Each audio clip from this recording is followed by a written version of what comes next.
Hello, everybody. Welcome back to Pick and Roll for your daily NBA betting show, live on weekdays right here on the Board YouTube channel, The Hammers NBA Content Division. We're back after a winning day yesterday, a nice 2-1 day, hoping to make it back-to-back winning days with the two free picks that are on the way for you guys to possibly tail. So, before we get started, as I'm just making the final adjustments here, please make sure you do hit the like button, especially if you are going to be tailing these picks, and if you enjoy the show along the way.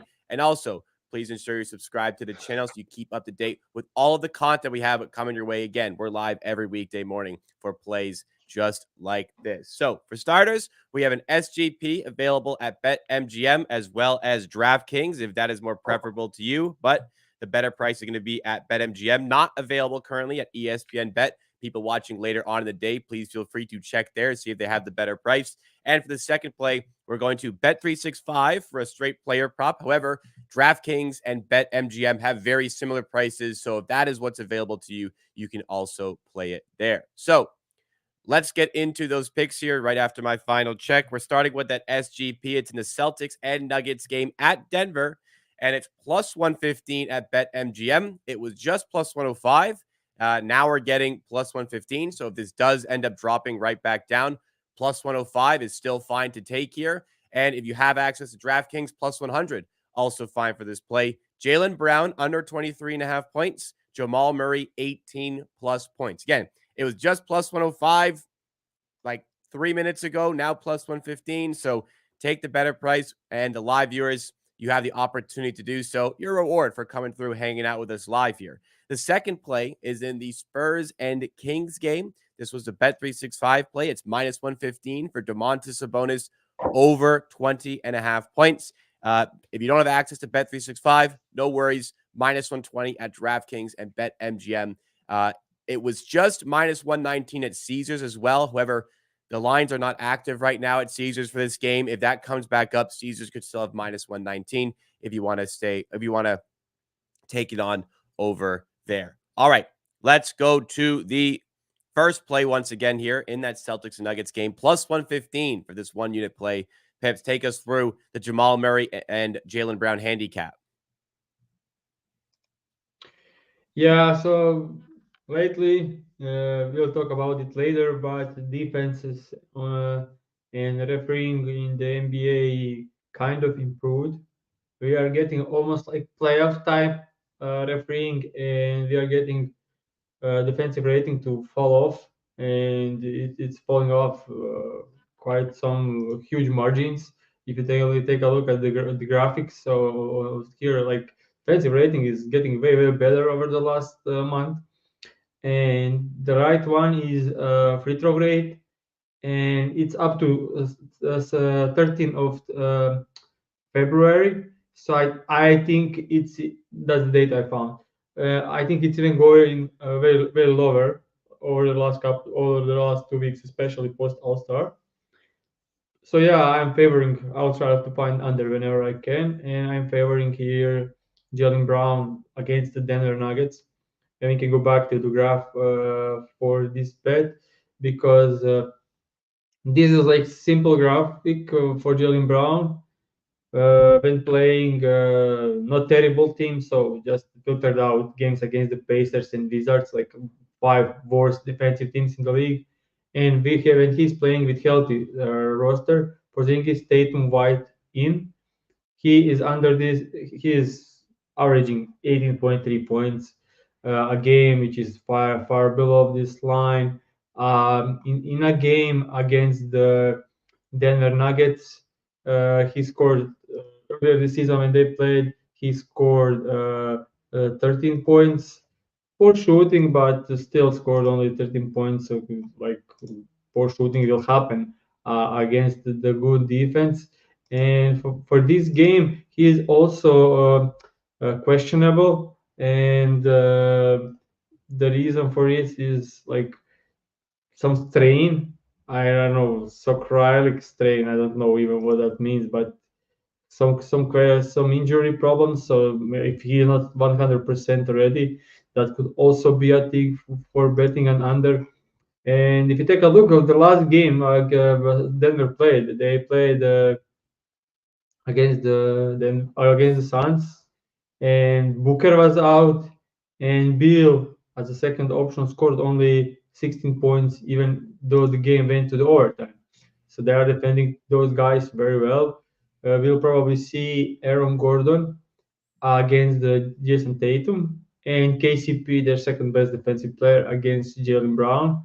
Jalen Brown will be in a tough matchup in this one, and as the same as the last time, like Denver Nuggets were like Malone and the players were furious about the approach to the game against the Suns, and they will be locked in for this game at home. And Brown is performing worse, shooting worse away, especially when they're healthy. So I like this. And the second part of the bet is Jamal Murray. We spoke about it last time when he played the Boston. They are, as we can see on this graphic, spot up shots are the corner threes and rim attempts.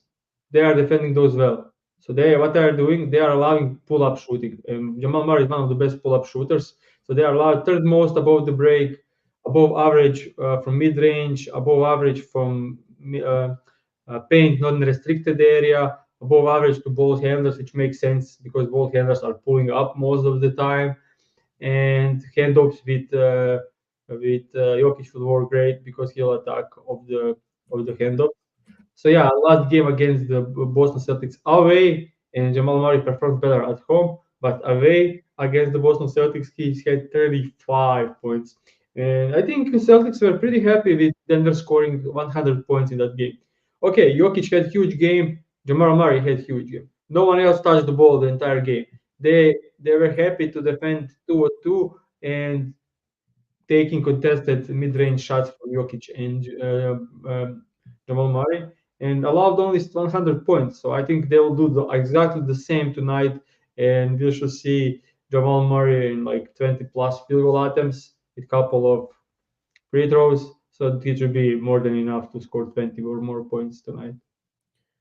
All right, there we have it. That is our first play of the day. It's that SGP again, plus 115 at BetMGM. Very good timing for the show for that one. Let's go to our second play here in the Spurs and the Kings game. It's DeMontis Sabonis over 20.5 points, minus 115 at Bet365, minus 120 at DraftKings or BetMGM. We've gone to Sabonis quite a bit this season. What do you like about his matchup tonight? Everything. That's It's good. That's good. straightforward for it's a bonus. When he's playing good rim defense, you can bet under blindly. When he's playing poor rim defense, you can bet he's over blindly. Like as you can see, this is insane. Like when he's playing bottom 10 rim defensive teams in the league and below average overall defensive rating, he's over this line in 14 out of the 16 game, average 25.7 points on the season. If we take a look at the shooting map, the Spurs are allowing 20, like fourth most at the rim, a lot in the paint. Wembanyama is out tonight.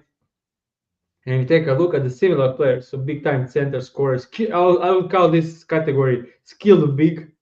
Davis 37, Embiid 70, Adebayo 20 in a blowout, Sabonis 22, Davis 28, and Şengün last 2 days ago 45.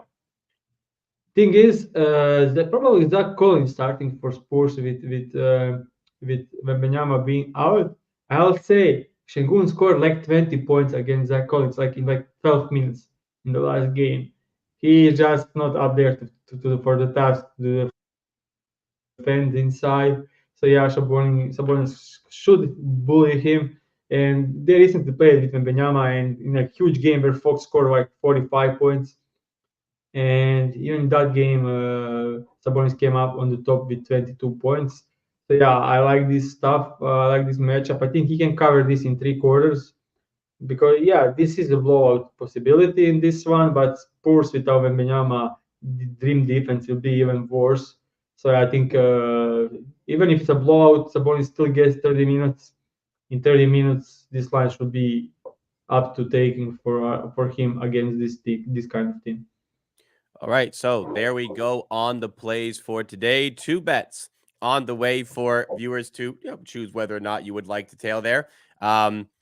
Yeah, Sabonis has been a bit difficult for us this season, but if we're trusting the data points and the matchup analysis here, hopefully he comes through for us. And one that kind of fits into the category of trusting your numbers and trusting the feel on the game here is Alex Caruso from the previous show's plays. We had a winning day on the show yesterday. We went 2-1 overall, and part of that reason was trusting Alex Caruso to have a bounce back day.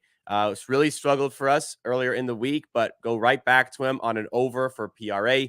Ends up with 18. I think he covered in the third quarter, if I'm not mistaken.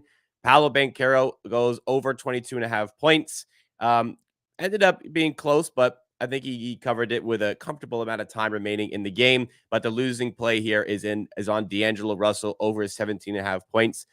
This one was weird. I remember going to bed and he had around 10 points at halftime or something. And then was it a bad second half? What went on with D'Angelo Russell in our losing play here, Pips? Uh, yeah, he started the game very great. He was 8 points in the first quarter, 10 points at the halftime, 0 from 6 in the second half. Yeah, I mean, he kind of played terrible in the second half. He was they were trying to play in inverted pick and roll, so he was just setting the screens and like it was a stupid game. Lakers were playing terrible, and then he had the Reeves firing up, Hachimura firing up, LeBron firing up, AD firing up. So he was the lowest usage on the team, and even though additionally he shot poorly, so not even close. One of the worst losses, like on ours, like not even close. So yeah. Well, we did have two winning plays here, Alex Caruso and Paolo Banchero. Any words on these plays? Yeah, both were third quarter cash, so nothing to but say there. I will say it was a surprise with Wizards defense. They played zone and they were doubling down on drives from Banquero, but he still managed to get up there. So yeah, great cash on Paul in this one. He is really playing great over the last couple of games for the Orlando. He's like in attack zone the entire game, so good stuff running the on Banquero. Again, there we go. A nice winning play, winning day overall, 2-1. Could have been 3-0, but we take the winning days 2-1 and we move forward. A couple pieces of discussion for today. First of all, one that's pretty fresh in the memory this morning. News on the Minnesota Timberwolves. Karl Anthony Towns is going to miss an extended period of time with a torn meniscus injury, and especially for a big man, meniscus absorbs the shock on your knees. So yeah, definitely a big one there. And even though that should be 4 to 6 weeks typically to recover from that sort of injury, we don't know if Karl Anthony Towns will be 100% when he does return from that injury, and if he does return for the playoffs at all. The Minnesota Timberwolves, it's very sad. They're top of the Western Conference right now, tied with the Oklahoma City Thunder. They have just not been in a position like this since the Kevin Garnett days. So it's a bit upsetting to see a team that a fan base rather that has gone through so much now with an opportunity to really strive forward this season and losing Cat for a while. Pips, what do you think this injury? How do you think this injury will affect the team for the final 20 games here for them, or 20 or 21 games for them? And how do you think this would affect if the playoffs if Cat is not 100% healthy? Yeah, it's tremendous loss. Terrible stuff for the Wolves. I know when you look at the data stats, you don't think like Town like we used to Town score having seasons with 26, 27 points average, 25-point average. Now he's like 21-point average, and doesn't look like he's a big time scorer for them, but he is crucial for them. Like teams are scheming for him in most of the games, and that opens up way more space for Gobert, for Edwards, for everyone else. So they will lose now, and they kind of becoming one dimensional now. Pick and rolls with Gobert rolling and Edwards doing kind of everything moving forward. So yeah, they just lost one huge dimension. they'll still be the best defense in the league by far. I don't think losing Towns means any much for the defense when you have like Nickel Alexander Walker of the bench and Kyle Anderson of the bench. They'll still kind of big and they're still kind of strong and great on defense, very long. So I don't think that makes any difference for their defense. But I think offense is like a whole another level worse now with Towns being out. So that's huge loss. And as we know, last season he came back for the playoffs after the injury. Even though he played like the last 10 games of the season, regular season, still didn't look like even close to being ready to play in the playoffs. So yeah, and also this difference between like first and eighth seed in quality on the West is like you are first seed with Carl Anthony Towns. You lost Carl Anthony Towns. You can now lose to the eighth seed, like lose to the Lakers or lose to the Golden State Warriors. Like Yeah. that's just the thing. Like the difference between top and the middle are team, and now you're losing second best player. Maybe like it creates even way less difference. So yeah, that's crucial stuff for the Yeah, Bulls. the margin for error in the Western Conference, more specifically, is very very low. So there are And going to be more they are difficulties. also not going to they are also not going to finish first. I think they could drop to the third place. Then Denver is close and OKC probably gets there because now losing Towns and it will be difficult. Yeah, absolutely going to be a problem for this team. We'll see how they can handle it for the rest of the season, but yeah, already like just very very slightly under average on offense. This will factor into that. They've been the like one of the best net rating teams because their defense is just by far and away the best in the NBA. But I don't know, people say defense wins championships, and it's true, but you also need guys who get buckets in the big situations and throughout the game. So Yeah, defense tough. wins championship, but the thing is, a lot of teams improve their defense when the playoffs start. You'll see That's how true. That's true. teams like Golden State Warriors or Denver will play their defense when the playoffs start. It will be another level. That's a great point. So the gap probably between the Timberwolves and everybody else diminishes slightly for a potential playoff run because other teams maybe step up there. So yeah, just Yeah, having the most also firepower possible is essential for the playoffs. historically, deep drop coverage with great big is like the like main thing for the best defense in the league in the regular season. But when it comes to the playoffs and teams that try to adjust and play like stretch five, we've seen in the history like last 5 years of Gobert like going his value going down into playoffs because teams scheme against him exactly. So yeah, that's the thing. All right. So on to another team with some problems. This one not injury related. The Dallas Mavericks. You had some sort of harsh words for them yesterday and how poorly they've been playing recently. They've lost 3 games in a row. They're now the 8th seed. That could end up being who the Timberwolves get in the first round, or whoever the first seed gets in the first round. But we saw last season this team had the ability to really taper off late on in the season. There's a sizable gap between 11 and 10, so probably not enough for them to fall out of playing tournament positions. But one reason why the Dallas Mavericks will be struggling, highlighted in a tweet that I'm going to pull up here, is Luka Doncic's defense. So this is taken from 4 of the last 6 games from the Dallas Mavericks, and it shows the opposition true shooting percentage per player. And Luka Doncic in the Celtics game allowed an opposition true shooting percentage of 87.2. In the Pacers game, 85.3. In the Cavaliers game, 62.9, and in the Raptors game, 62.2. So very typically, Luka Doncic is by far and away the worst player on defense for this team. And actually, me and Pips were talking about Luka Doncic off air yesterday and mentioned how big of a problem it is when he complains to officials because a lot of times his team's playing 4-on-5 on defense because he's just straight up not there. He's on the other end of the court still moaning to the officials. How far do you think that this Dallas Mavericks team can go with this current situation? And do you think that Luka Doncic is capable of reaching the pinnacle of sport NBA championship with antics like this, or does his defense need to step up before something like that happens?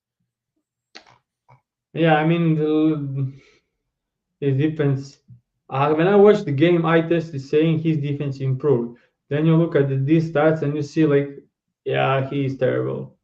So it's I don't know how to say it. Like I watch all of these games you just showed, and especially against the Pacers last game. I watched like entire fourth quarter and hoping that Dallas can close the gap, so Kyrie will get full minutes, and they just couldn't get the stop. Like possession after possession, the Pacers just score, score, score, and it's not like some crazy. Like it was Turner score, Naismith scores, Nemhard scores, Matherin scores. Like everyone is scoring on them. Like they can get any stop. Like entirely like zero, zero defense in this. Like they are terrible, and yeah, they got murdered by the Boston Celtics. That's not okay. Everyone gets murdered by the Boston Celtics.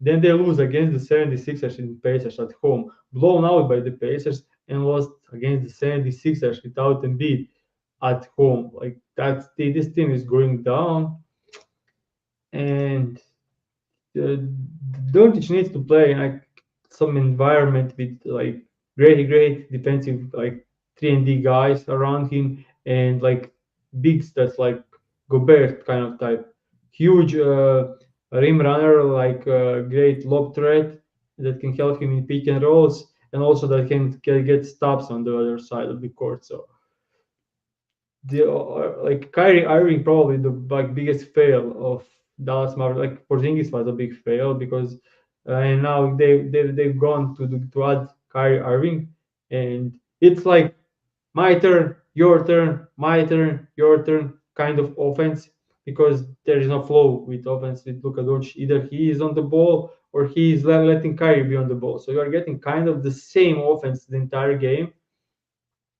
And the defense, yeah, Kyrie Irving not doing them any favor by being there, and this is just not a good chemistry and like teaming up with Irving doesn't work. Like you have now two negative defender on the defense, and they don't complement each other on the offense. Like it's either Luca, like and Luca is not on the ball. He's not doing anything. Like he's not a threat, like or spot up.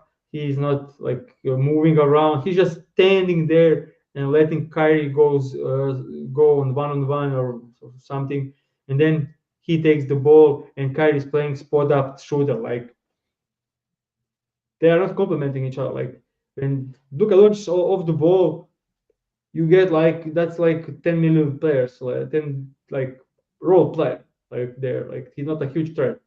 And you have Luka on the ball, Kyrie Irving is spot up shooter. You can get that kind of spot up shooter for like 10 million probably, and he will probably be better on defense. So yeah, he's not like, and especially with Luka playing 42 minutes every night. So you like I will understand Luka is playing like 34 minutes a night, and you need to fill up 14 minutes when he sits with some good creator. But he's playing 42 minutes a night, like it's they have like 8 minutes a game without him on the floor, and they could survive it something different than Kyrie Irving. So yeah, huge bomb, a lot of problems, and I think this team, when they fail this season, there will probably need some changes there.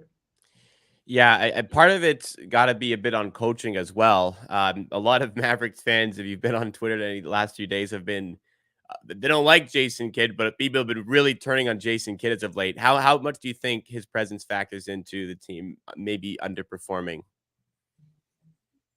Yeah, I don't think it's on the kid at all. I mean, I don't know, but the team they had, and as I spoke like 3 minutes about the issues, I don't think Kid can improve that. Like he can change the thing that Kyrie Irving and Luka Doncic are not complementing any each other, and they are not working together, and it sucks. And there's not much you can do about it.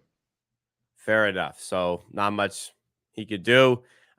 If somebody else replaced him, perhaps they wouldn't be able to get much better out of the team because this is just a current situation for the Dallas Mavericks defensively and stylistically. But that'll do it for our show for today. Please make sure if you guys are tailing these picks and you enjoyed what you saw, you hit the like button and subscribe to the channel for more NBA betting content like this. I'll be live later on today as well with Kirk Evans for even more. First play of the day is in the Celtics Nuggets game. We have plus 115 at MGM to get Jaylen Brown under 23.5 points, and Jamal Murray 18 plus points. This was plus 105 when Pips brought it over to me. So plus 115 even better. But if you can't get it down at MGM, you can get it down at DraftKings for plus 100. At least that's when we gave it out. Those are the prices. For the Spurs and the Kings game, it's DeMontis Sabonis over 20.5 points. It's minus 115 at Bet365, but you can get it minus 120 at DraftKings or at BetMGM. If you've access to Caesars, it was minus 119 before odds got taken off. If they come back up at that price, that could have the better one. So just make sure you shop around using an odds comparison tool like BetSimp. As always, makes that super simple to do. But thanks so much for watching, everybody. Once again, I'm live at 2:30 p.m. Eastern time with Kirk Evans, but me and Pips are back here, same time, same place tomorrow for more from Pick and Roll, and we hope to see you there.